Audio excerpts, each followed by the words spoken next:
Hello everyone, आज हम discuss करेंगे layouts of water distribution network. अभी तक हमने जैसे डिस्कस किया कि कोई भी सोर्स है, जैसे सरफेस सोर्स, वहाँ से पानी को हम ट्रीटमेंट प्लांट में पहुँचाते हैं थ्रू इंटेक स्ट्रक्चर। देन वहाँ पे ट्रीटमेंट होता है, उसके बाद वो अंडरग्राउंड स्टोरेज टैंक मतलब क्लियर वाटर रिजर्वायर में वहाँ से पंप करके ओवरहेड टैंक में। उसके बाद ये जो मेथड है वो pump with storage means combined system है, और फिर उसको डिस्ट्रीब्यूट करते हैं। सो ये जो पाइपलाइन का अरेंजमेंट है उसे लेआउट बोला जाता है कि किस हिसाब से अंडरग्राउंड पाइपलाइन अरेंज किए गए हैं और कैसे वो पानी पहुंचा रहे हैं। That is called as layout of water distribution network.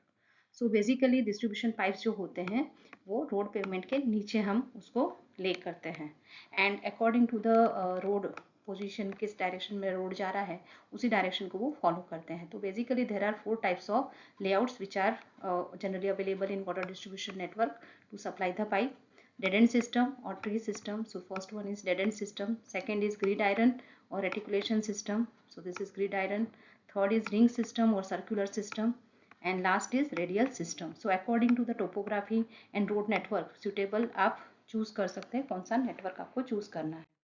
तो सबसे पहला आता है डेड एंड सिस्टम और ट्री सिस्टम। इसको ट्री सिस्टम इसलिए बोला जाता है कि सेंटर से मेन लाइन पास हो रहा है, तो this is the main pipeline, वहाँ से उसका सब मेन, तो यहाँ पे वाल्व होता है टू कंट्रोल द फ्लो। जब फ्लो सप्लाई करना होता है ये वाल्व ऑपरेट करना पड़ता है। उसके बाद वहाँ से ब्रांचेस निकलते हैं और उसके बाद हाउस का जो भी आपका पाइपलाइन है उसको सप्लाई मिलता है। सो ये मतलब ट्री की ब्रांचेस की तरह निकलता है, मेन ब्रांच देन सब मेन लाइन देन सब मेन देन ब्रांच, इसीलिए उसे ट्री सिस्टम भी बोला जाता है। और डेड एंड इसलिए क्योंकि यहाँ पे फिर पानी स्टेगनेंट हो जाता है, यहाँ से पानी का फ्लो आगे नहीं जा रहा है, वो सर्कुलेशन में नहीं है, that is why it is called as dead end system. तो जनरली ओल्ड सिटीज जहाँ पे कोई डेफिनेट पैटर्न नहीं होता था, तो उस टाइप में जैसे भी जा रहा है उस हिसाब से वो अरेंज कर देते थे। तो सबसे पहले तो ये determination of discharge and pressure easy होता है, क्योंकि हमको पता है कि इस पाइप को इतने ही एरिया में पानी सप्लाई करना है। तो चीप एंड इकोनॉमिकल भी है, number of cut of valve इसमें कम रहेंगे, क्योंकि पर्टिकुलर एरिया के लिए हमको उसको ऑपरेट करना है। बहुत ही सिंपल लेआउट होता है और जिसको हम इजीली एक्सटेंड भी कर पाते हैं। But there are many disadvantages, क्योंकि ये डेड एंड आता है, यहाँ पे पानी का सर्कुलेशन बंद हो जाता है, उसके लिए स्टेगनेशन ऑफ वाटर होता है, तो एक्यूमुलेशन ऑफ सेडिमेंट्स भी होता है, तो जिसको साफ करने के लिए स्कावर वाल्व्स जनरली लगाए जाते हैं। और कोई भी एरिया में जैसे यहाँ पे है तो इस एरिया में पानी इसी रूट से आएगा, तो कोई दूसरा ऑल्टरनेटिव रूट नहीं है। तो यहाँ पे कुछ रिपेयर वर्क या कुछ चल रहा है तो पूरा जो पानी का सप्लाई है वो पूरा हैम्पर होता है। So only one route is possible, so inconvenience होता है रिपेयर के वक्त। फ्लो को आप डाइवर्ट नहीं कर सकते, अगर आप कहीं पे यहाँ पे फायर हुआ उस केस में आप दूसरे एरिया का पानी यहाँ पे डाइवर्ट नहीं कर सकते हैं। और डिस्ट्रीब्यूशन नेटवर्क में जो एरिया ओवरहेड टैंक के पास होगा वहाँ पे ज़्यादा प्रेशर मिलेगा, और जैसे जैसे आगे बढ़ते जाएंगे डेड एंड की तरफ वहाँ पे पानी का प्रेशर कम होता जाएगा, तो रिमोट एरिया में प्रेशर का प्रॉब्लम हो सकता है। नेक्स्ट इज ग्रिड आयन और रेटिकुलेशन और इंटरलेस सिस्टम। तो जिस सिटी का लेआउट रेक्टेंगुलर होता है जनरली वहाँ पे ये यूज होता है। तो यहाँ पे भी मेन लाइन सेंटर से पास हो रहा है, फिर यहाँ पे सब main and then branches. So ये थोड़ा इम्प्रूवमेंट है over dead end system. So यहाँ पे आप देख सकते हैं कि there are so many cut off valves, क्योंकि बहुत सारे ऑप्शंस हैं। अगर एक पर्टिकुलर एरिया में पानी जाना है तो यहाँ पे मिनिमम 2 ऑप्शंस है, so number of cut off valves यहाँ पे ज़्यादा होते हैं। सो एडवांटेज की बात करें तो कम्प्लीटली आपने जो स्टेगनेशन ऑफ वाटर था वो कम्प्लीटली रिमूव कर दिया है। गुड सर्कुलेशन में पानी हमेशा सर्कुलेशन में रहेगा, एंड वाटर रिचेज, सपोज यहाँ पे पानी का ऑप्शन है तो यहाँ से भी आ सकता है, यहाँ से भी आ सकता है, तो यहाँ पे water reaches more than one root, so frictional losses कम होते हैं, उसकी वजह से पाइप का साइज भी कम होता है।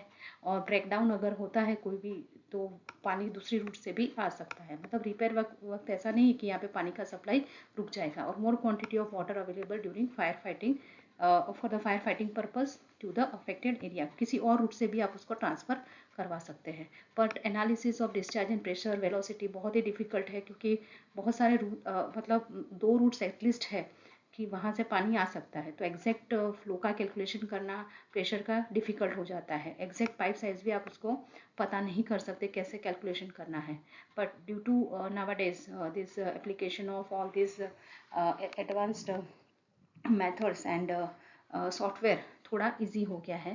पाइप लेंथ भी ज़्यादा चाहिए, more number of sluice and cut off valve, कि बहुत सारी जगह पे आपको पानी का कंट्रोल, फ्लो का कंट्रोल करना पड़ता है, इसलिए कॉस्टली कंस्ट्रक्शन हो जाता है। नेक्स्ट इज रिंग सिस्टम और सर्कुलर सिस्टम। सो यहाँ पे जो मेन लाइन है पूरे एरिया को कवर करता हुआ मेन लाइन होता है पूरी पेरिफेरी ऑफ रोड में। उसके बाद उसमें से सब में निकलते हैं, उसके बाद ब्रांचेस। सो ये सिस्टम जो है वो ग्रिड आयन का फॉलो करता है, बट उसका जो फ्लो का पैटर्न है, मतलब पानी का पैटर्न, जैसे मेन में से सब मेन में, सब में से ब्रांच में, तो ये डेड एंड सिस्टम का होता है। और यहाँ पे पाइप साइज वगैरह का डिटर्मिनेशन करना थोड़ा इजी होता है as compare to grid iron. Advantages ये है कि कोई भी मतलब जैसे एरिया है उसमें से 2 ऑप्शन रहते हैं जहाँ से पानी आ सकता है, similar to grid iron system. Other advantage disadvantage भी ग्रिड आयन सिस्टम जैसे ही होते हैं, but only difference is that कि मेन जो पाइपलाइन है वो पूरे एरिया की पेरिफेरी पे होते हैं, देन उसका सब मेन एंड देन ब्रांचेस निकलते हैं। तो कट ऑफ वाले as compare to grid iron थोड़े कम होते हैं। रेडियल सिस्टम की बात करें तो पूरे एरिया को अलग अलग जोन्स में डिवाइड किया जाता है। तो नॉर्मली जो आपका ओवरहेड और डिस्ट्रीब्यूशन टैंक है, रिजर्वायर, वो सेंटर में होती है, ताकि वहाँ से रेडियली हम वाटर पास कर सकें। So supply pipes and generally laid radially ending towards the periphery, मतलब रेडियली ये पानी का सप्लाई होता है। सो ऐसे टाउन के लिए यूज़फुल है जहाँ पे रेडियल लेआउट ऑफ रोड होता है, तो वहाँ पे ये यूज़ होता है। तो this is your sub main, then branches etcetera you can take out. So ये क्विक सर्विस देता है, सब जगह पे प्रेशर का इतना इश्यू नहीं आता है क्योंकि सेंटर में हम डिस्ट्रीब्यूशन रिजर्वायर करते हैं। कैलकुलेशन ऑफ पाइप साइज भी थोड़ा ईजी होता है। So in the end this is just the summary. ये डेड एंड सिस्टम है, ओल्ड सिटीज़ में यूज़ होते हैं। यहाँ पे स्टेगनेशन ऑफ वाटर होता है तो स्कावर वाल्व्स का आपको यूज़ करना है। ये ग्रिड आयन सिस्टम है जिसमें मेन लाइन सेंटर से पास होती है, देन सब मेन वगैरह, तो यहाँ पे वाल्व्स बहुत ही ज़्यादा होते हैं, कैलकुलेशन भी थोड़ा टिडियस होता है और थोड़ा कॉस्टली हो जाता है। रिंग सिस्टम में पूरे एरिया की पेरीफेरी पे मेन लाइन होती है, वहाँ से सब मेन एंड ब्रांचेस निकलते हैं। एंड ये रेडियल सिस्टम में पूरे एरिया को डिफरेंट जोन्स में डिवाइड करके सेंटर में डिस्ट्रीब्यूशन रिजर्वायर और फिर रेडियल पैटर्न में पानी का सप्लाई होता है। So according to the road network and topography, suitable layout can be chosen by the municipal authority. I hope that आपको ये लेक्चर अच्छा लगा होगा, आपको यूजफुल होगा। तो प्लीज़ लाइक करें, share with other students also, ताकि वो भी उसका लाभ उठा सके। And comment and subscribe my channel. और एक मैं बात कहना चाहूँगी, GTU में ये क्वेश्चन बार बार पूछा जाता है। So thank you.